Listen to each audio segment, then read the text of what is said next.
Let's talk about something called a sinking fund. Hi, it's Tracy. If you've never heard of it before, don't worry, I've got you covered.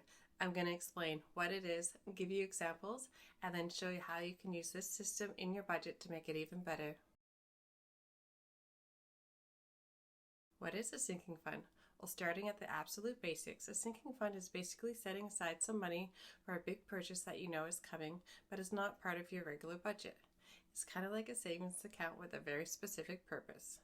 The idea here is you're setting aside small amounts of money here and there along the year, so when that big purchase comes up, you're prepared and you don't have to put it on the credit card or go into debt.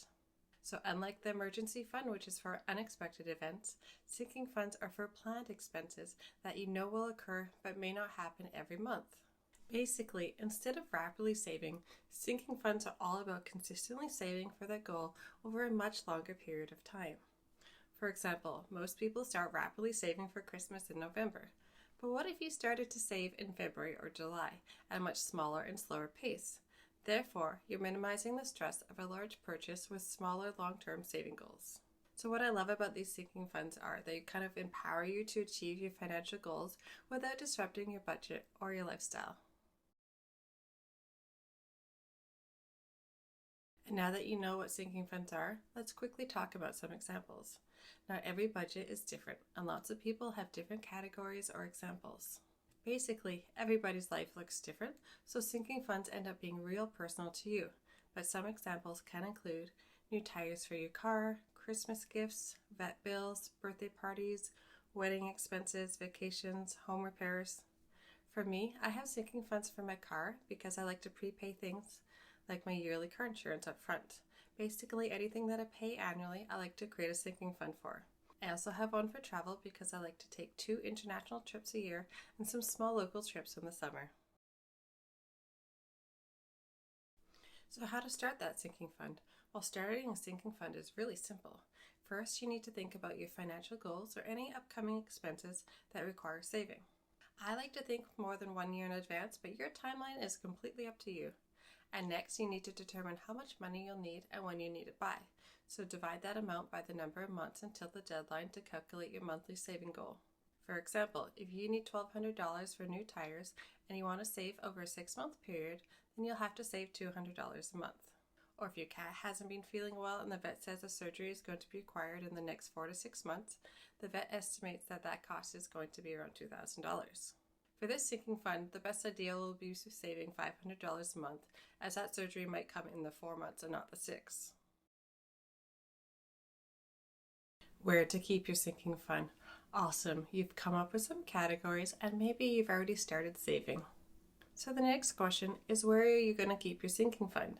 So I recommend that you still keep your sinking fund as a separate savings account or in a designated envelope if you like to use the cash method. The key is keeping it separate from your regular spending to avoid accidentally using this money for other purposes.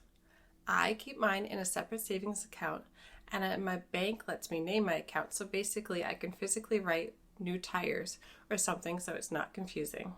Also, consider using a high interest savings account for your sinking funds to maximize growth. You can still earn interest here. And if I haven't already sold you on sinking funds, here are the big benefits of using them. Number 1, you're going to avoid any financial surprises. These sinking funds will help you avoid any financial stress or surprises when irregular expenses arise. By planning ahead and saving consistently, you'll already have the funds when you need them. Number 2, it really smooths your cash flow. So sinking funds will smooth out your cash flow by spreading out the cost of large irregular expenses over time.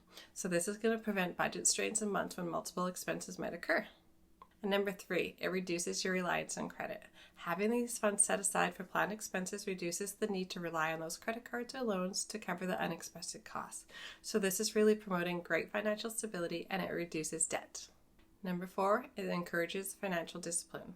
Managing sinking funds requires discipline and planning, which can improve your overall financial habits. It encourages mindful spending and prioritizes long-term financial goals. Let's move into the 4 tips for managing your sinking fund. Number one is going to be review and adjust regularly. So you periodically review your sinking funds to ensure that they align with your current expenses and adjust your contributions as is needed. Number two is automate your contributions. Set up automatic transfers or allocations from your main account to sinking funds, and this will ensure that consistent savings. The easier you make it, the more likely you'll succeed when you use them. And number three is to roll over any surplus funds.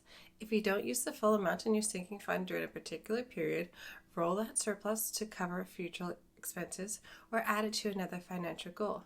Consider it bonus money. Yes, you've saved for it, but you didn't need to spend it. And number four is to prioritize based on importance. So prioritize your sinking funds based on the importance and the timing of those expenses. Allocate more to those essential funds and adjust accordingly. So if you're looking for a smart way to save for your future expenses and stay on top of your finances, consider starting a sinking fund today. It's a simple yet powerful tool that can make a big difference in your financial journey. I really hope you got value from this video. Please share the love and subscribe, and I'll see you in the comments down below. Much thanks and love, Tracy.